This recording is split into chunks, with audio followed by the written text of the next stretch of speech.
Welcome to Crash Course Economics. My name is Jacob Clifford. And I'm Adrienne Hill. Today we're going to talk about monopolies, which are terrible, illegal, and only serve to exploit helpless consumers, except when they're delivering essential services that competitive free markets kind of fail to deliver. So are monopolies good or bad or both?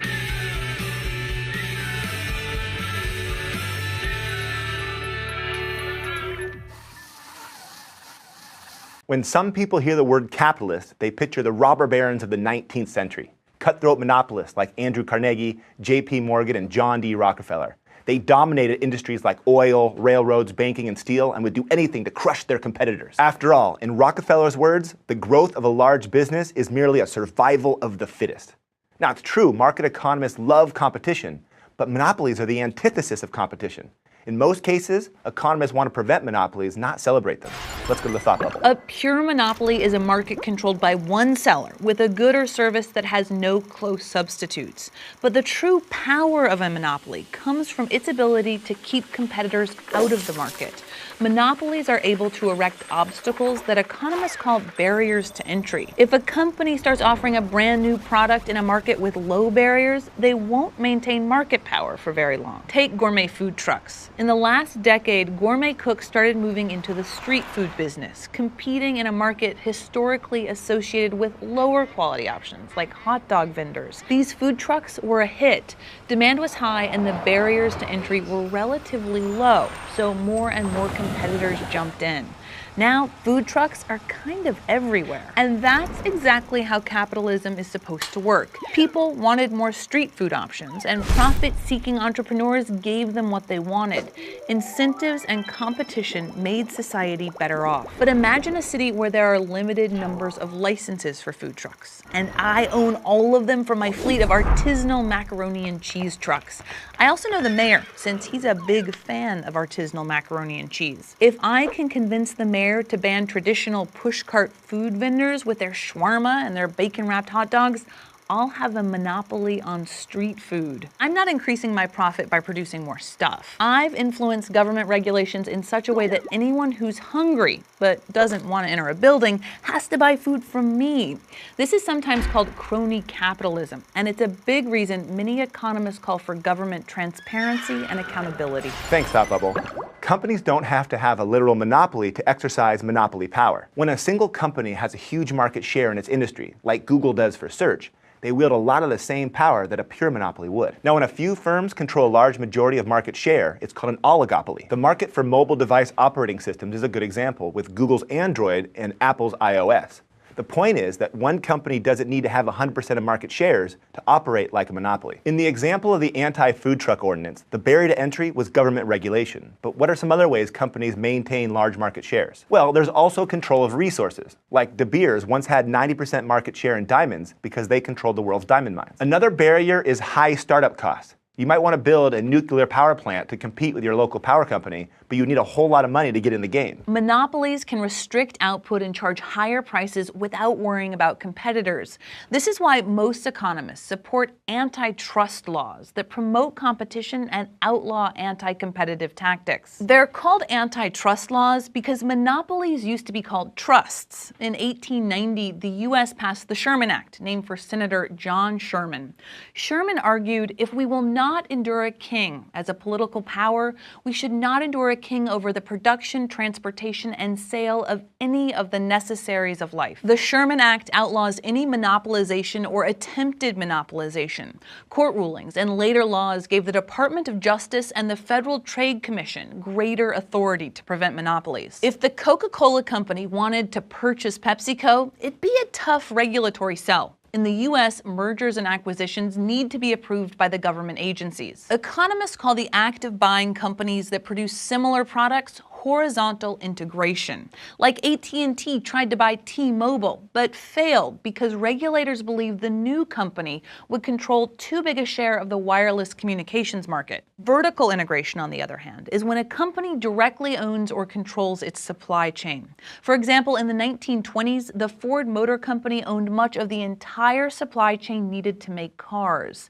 It owned iron and coal mines, and it made its own steel, glass, tires, and even paper. in the massive River Rouge factory complex in Michigan. Vertical integration's complicated, and it's not always illegal. When a company just expands its business to insource part of its supply chain, that's usually not subject to antitrust regulation.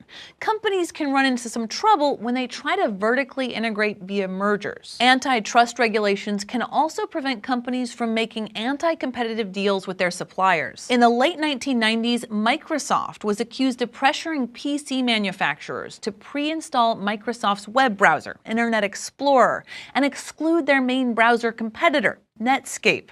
Regulators busted them and almost busted up the company. Even Toys R Us, it's gotten in trouble for conspiring with toy suppliers like Hasbro and Mattel to stop the manufacturers from selling certain toys to other stores. So monopolies and monopolistic behavior are bad, right? Well, it turns out sometimes they're useful. Look at patents. A patent grants an inventor exclusive rights to profit from a specific product or process. In the US, it's actually written into the Constitution. Patents and other intellectual property rights encourage innovation.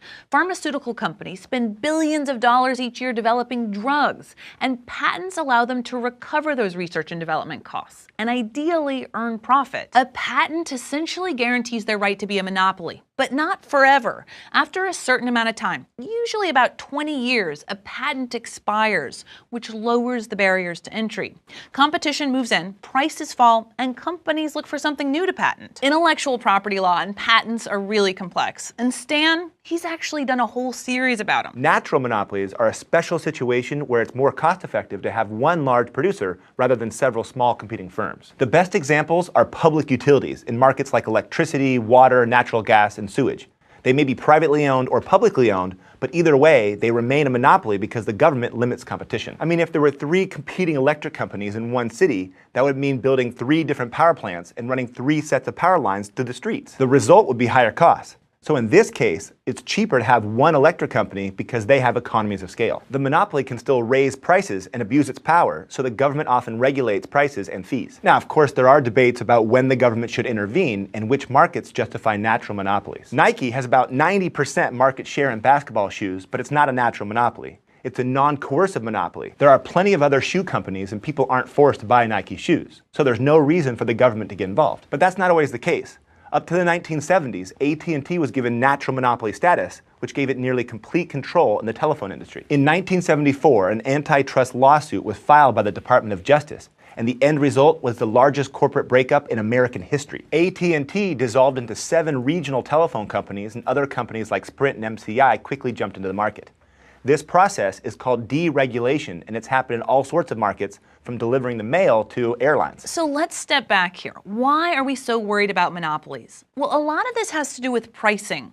For one, monopolies can charge more for their products than they could if the market was competitive. They can also engage in a practice called price discrimination. Price discrimination is the practice of charging different consumers different prices for exactly the same product. In fact, the earliest regulation of railroads came about because they were engaged in price discrimination. They charged different rates to haul freight. This gave an advantage to companies that ship more freight and helped to force smaller producers out of business, creating even more monopoly power in the economy. But price discrimination isn't just for monopolies, and it's not always illegal. To pull off price discrimination, a business needs to be able to segregate the market based on consumers' willingness to pay. The airline industry does this using time, charging those that book early less than those that book late. A price-sensitive student might only be able to pay $200, so she books a seat weeks or months in advance. A time-sensitive businesswoman that needs to be at a board meeting tomorrow might be willing to pay $800 for the same type of seat on the same flight. The point is, charging a single price wouldn't generate as much profit as charging different prices. Price discrimination happens more often than you might think. Discounts based on age or occupation are good examples. Price discrimination works best when firms have a large share of market power. If there were hundreds of airlines, it's unlikely that any one of them could price discriminate without losing customers. Like a lot of things we look at here in Crash Course, monopolies and pricing are complicated. Generally, competition is a good thing, except when it isn't. Thanks for watching. We'll see you next week. Crash Course Economics is made with the help of all these fine people. You can support Crash Course at Patreon. Patreon is a voluntary subscription service where your donations help keep Crash Course free for everyone forever. Thanks so much for letting us monopolize your time the last 10 minutes or so.